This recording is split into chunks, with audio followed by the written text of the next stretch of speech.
کہ ہم یزید سے نفرت اس لیے کرتے ہیں کہ اس نے نواسہ رسول رضی اللہ تعالیٰ عنہ کو کیا کیا تھا؟ شہید۔ لیکن نواسہ رسول یزید سے کیوں نفرت رکھتے تھے؟ نواسہ رسول کی یزید سے نفرت کی وجہ اس کا فسق و فجور تھا۔ تو پھر ہم اپنے آپ سے سوال کریں گے، نواسہ رسول یزید سے نفرت کر رہے ہیں اس کے فاسق اور فاجر ہونے کی وجہ سے، اور میں بھی کیا ہوں؟ فاسق اور فاجر۔ تو نواسہ رسول مجھ سے محبت کریں گے یا مجھ سے کیا کریں گے؟ اگر وہ مجھ سے نفرت کر رہے ہیں تو میں کس کیٹاگری میں، کس گروپ میں ہوں؟ میں تو کیڑی چلاکیاں شہریاں کر رہا ہوں؟ یہ اپنے آپ کو مخاطب کر کے اپنے آپ کو ٹھیک کرنے کا کون عزم کرتا ہے؟ یار میں چلاکیوں شہریوں سے باہر نکل کے صحیح پہ ماننے پہ جاؤں گا انشاءاللہ۔ بتاؤ کون عزم کرتا ہے؟ انشاءاللہ میں بھی عزم کرتا ہوں انشاءاللہ۔ میں بیٹھوں گا، سوچوں گا، سمجھوں گا ان باتوں کو، اور اپنے آپ کو ان روایتی چیزوں سے باہر نکال کے، جس کے بارے میں اللہ قرآن میں کہتا ہے بل وجدنا علیہ آباءنا، ہم نے اپنے باپ کو دادوں کو دیکھا وہ انجی کرتے ہیں، ہم لہذا ہم یہ انجی کرنا ہے۔ تو اللہ کیا کہتا ہے؟ اب ہم کیا ان کے باپ دادا ذرا بھی عقل نہیں رکھتے تھے اور وہ تو ہدایت کے راستے پہ ہی نہیں تھے، تو ہم بھی یہی کرتے رہیں گے؟ بیٹھ کے سوچو، اپنی نسل کی فکر کرو۔ دشمن ہر طرف سے حملہ آور ہو رہا ہے، تمہاری املاک کے اوپر حملہ آور ہو رہا ہے، اب تو تمہاری اقدار کے اوپر حملہ آور ہو رہا ہے۔ آج تو تمہاری بیٹیوں کو تمہاری گودوں کے اندر پرورش کروا کے ذہن پھر بھی وہ اپنا دے رہا ہے، اور تمہاری آنکھیں پھر بھی نہیں کھل رہی کہ کربلا کیوں ہوا تھا۔ کربلا ان ساری چلاکیوں شیاریوں کو، یعنی امام حسین رضی اللہ تعالیٰ عنہ جیسے کہتے ہیں دیکھ رہے تھے کہ اگر یہ سلسلہ چل پڑا، جس طریقے سے آج یزید خلیفہ بن گیا اور یہ فاسق اور فاجر ہے، یہ معاملہ آگے چلا تو میرے نانا کا دین جس شان و شوکت سے تھا اس شان و شوکت سے باقی نہیں رہے گا۔ یہ امام حسین دیکھ رہے تھے، اس لیے وہ نکلے تھے نا۔ تو آج جو ہم کر رہے ہیں یہ نواسہ رسول امام حسین رضی اللہ تعالیٰ عنہ کے نانا کے دین کی شان و شوکت کے لیے کر رہے ہیں۔ تو احساس نہیں دل کے اندر پیدا ہوتا، کبھی شرمندہ نہیں ہوتے ہم بیٹھ کے اپنی کرتوتوں کے اوپر؟ کعبے کس منہ سے جاؤ گے تم، شرم مگر تم کو آتی نہیں، شرم مگر تم کو آتی نہیں۔ میاں شرم بھی بہت بڑا اللہ کا ایک تحفہ ہے، اگر کسی کو میسر ہو جائے کہ اپنے اوپر شرم کرنا، یار میں کی کرنا ہوں؟ اپنے بچوں کی فکر کرو، اپنی بچیوں کی فکر کرو، اپنی اولادوں کی فکر کرو۔ آج اس موبائل نے پوری نسل کو برباد کر کے رکھ دیا ہے، لیکن آپ لوگوں کو کوئی ہوش نہیں ہے، کسی کے پاس ٹائم نہیں اپنی اولاد کے لیے۔ کون اپنے بچوں کو ساتھ لے کے مسجد کے اندر آتا ہے؟ وہ 37 بندوں کے پیر پکڑ پکڑ کے میں ترلے کر چکا ہوں، اور بعد میں آ کے کہتے ہیں مولانا منڈے دا کچھ کرو۔ وہ میرے پاس اینٹی بایوٹک ٹیکے ہیں کہ 17 سال تم نے اسے بگاڑ لیا ہے، اب میں ٹیکا لگا کے تیرے منڈے کو ٹھیک کر دوں۔ جو 17 سال کا فساد ہے وہ 17 دن میں ٹھیک ہوتا ہے؟ بلا ترلے کرتا ہوں میں، وہ اپنے بچوں کو لے کے مسجد میں آؤ، اپنے بچوں کو لے کے مسجد میں آؤ۔ ٹائم ہی نہیں ہے۔ کس کے لیے ٹائم تمہارے پاس؟ صرف پیسے کے لیے، اس پیسے کے لیے جس پیسے کے ذریعے سے تم ایک مسکراہٹ بھی نہیں خرید سکتے، جس پیسے کے ذریعے سے تم اپنے بن پیشاب کو چالو بھی نہیں کروا سکتے ہو، اس پیسے کے لیے جو کل کو تمہاری اولاد کو تمہارے قریب بھی نہیں بیٹھنے دے گا۔ میں نے باپوں کو سسکتے دیکھا، یہاں بھی بیٹھے ہوں گے ایسے باپ جو ترستے ہیں اس بات کو کہ میرا منڈا میرے نہ بیٹھ کے 2 منٹ گلاں کر لو، لیکن منڈے کے پاس اتنا ٹائم نہیں، ترستے ہیں کہ میرا منڈا بھی کہتے میں ڈاکٹر کو لے جاتے میں دوائی لے آؤں، خود وہاں سے رکشے پہ بیٹھتے ہیں، گرتے چلتے۔ اگلے دن ایک پاپا، میں گلی میں ایک مزدور سے کام کروا رہا، شام کو ہم فارغ ہوئے، اندھیرا ہو چکا تھا، مغرب کے بعد کا وقت تھا، ہمارے سامنے ایک پلاٹ ہے، میری اچانک ادھر نظر پڑی تو 3-4 موٹر سائیکل کٹھے وہاں پہ کھڑے ہیں نا، 3-4، میں پتہ نہیں کی ہوا ہے، میں بھی جلدی سے گیا، میں نے کہا دیکھو جا کے کیا ہوا ہے، دیکھا وہ پلاٹ کافی گہرا ہے نیچے نا، تو اس کی 4 دیواری چھوٹی سی بنی ہوئی ہے۔ ایک پاپا جی کہیں طبیعت کی ناسازگی کی وجہ سے وہ اس دیوار پہ سانس لینے کے لیے بیٹھے، چکر آیا پیچھے پلاٹ میں جا کے گر گئے۔ ہم جلدی سے چھلانگے لگا کے انہیں اٹھا کے ہم نے باہر نکالا، پانی منگایا، ہوا دی ان کو، جلدی سے وہ ہوش میں، ایک لڑکے نے پہچان لیا تو فلانے دیکھا جی نے جلدی سے موٹر سائیکل پہ بٹھا کے میں ان کو ہسپتال میں لے گئے۔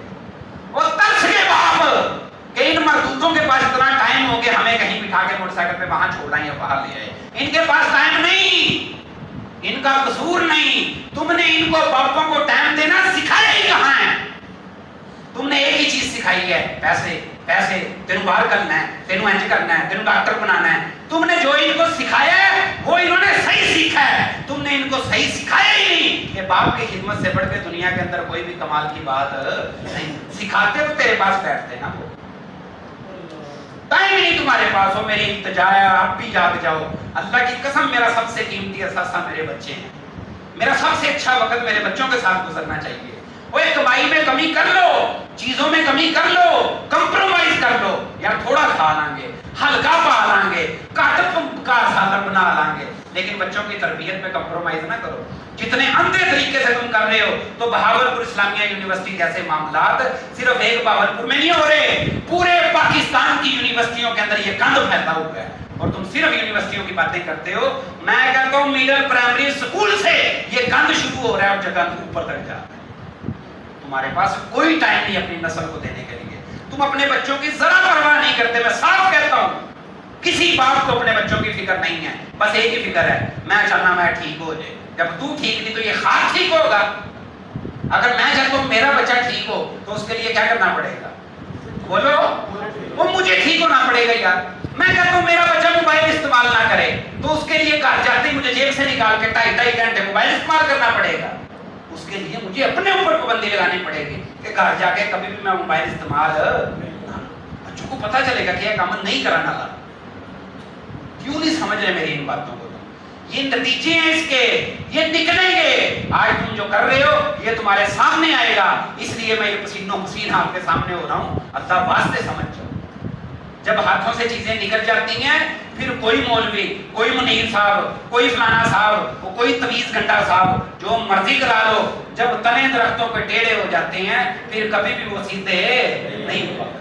سیانے مالی چھوٹی چھوٹی کونپلوں کے ساتھ ڈنڈے باندھ دیا کرتے ہیں تاکہ ان کے تنے ٹیڑھے نہ ہو, یہ سیدھے پر مان جائے. چھوٹی چھوٹی کونپلوں کو انگلی پکڑو مسجد کے اندر لے کے. میں رات کو دیکھتا ہوں ہماری مسجد کے اندر کتنے بچے آئے ہوئے ہوتے ہیں. اکثر نمازی بھی غصہ کرتے ہیں, میں نے کبھی غصہ نہیں.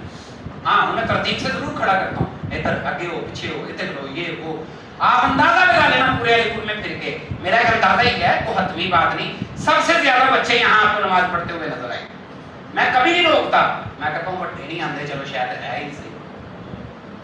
لیکن کتنا اچھا ہو اگر ان کے ساتھ ان کے باپ بھی آئیں.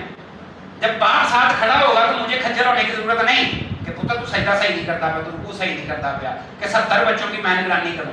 ہر باپ اپنے بیٹے کے ساتھ کھڑا ہوا ہوگا, آپ پہ رکوع بھی ٹھیک ہو جائے گا اور سجدہ بھی ٹھیک ہو جائے گا. کیوں نہیں سمجھتے ان باتوں کو؟ تم آپ لوگ صرف یہ سمجھتے مولوی صاحب کو جانتے ہیں کہ مسجد آیا کرو, چلو جی ٹائم لگا پھر جاواں گے. نہیں, تیرا کھانا اتنا ضروری نہیں, تیرا پینا اتنا ضروری نہیں, تیرا کاروبار اتنا ضروری نہیں جتنا تیری اپنی اولاد کی تربیت ضروری ہے. کیونکہ تیرے مرنے کے بعد کام آنے والی چیز صرف اور صرف تیری نیک خود جو کر کے چلا گیا وہ ہے یا تیری نیک اولاد ہے. اس کے علاوہ کوئی چیز تیرے فائدے مند نہیں. تو اس حوالے سے کوشش کرو, صرف یہ زنجیروں والے جلوس دیکھ لینا یا سبیلاں لا لینا, لنگر پکا لینا یا اس کی مخالفت کر لینا, صرف یہی باقی نہیں رہ گیا. کرنے والے کام بہت سے باقی ہیں, ان کی طرف قدم اٹھاؤ, پھر یہ اعتراضات خود ٹھیک ہو جائیں گے. اگر تم نے محبت سے, اخلاص سے اصلی دین کو دکھانا شروع کر دیا, اصلی دین, تو 2 نمبر دین خود بخود ختم ہونا شروع ہو جائے گا. مارکیٹ میں 2 نمبر پروڈکٹ اسی وقت تک چل رہی ہوتی ہے جب تک مارکیٹ میں 1 نمبر. تم 1 نمبر پیش کرو, اللہ کی قسم 1 نمبر کے رزلٹ سامنے آنے کی دیر ہے, 2 نمبر خود بخود کیا ہونا شروع ہو جائے گی, ختم ہونا شروع ہو جائے گی. اللہ عمل کی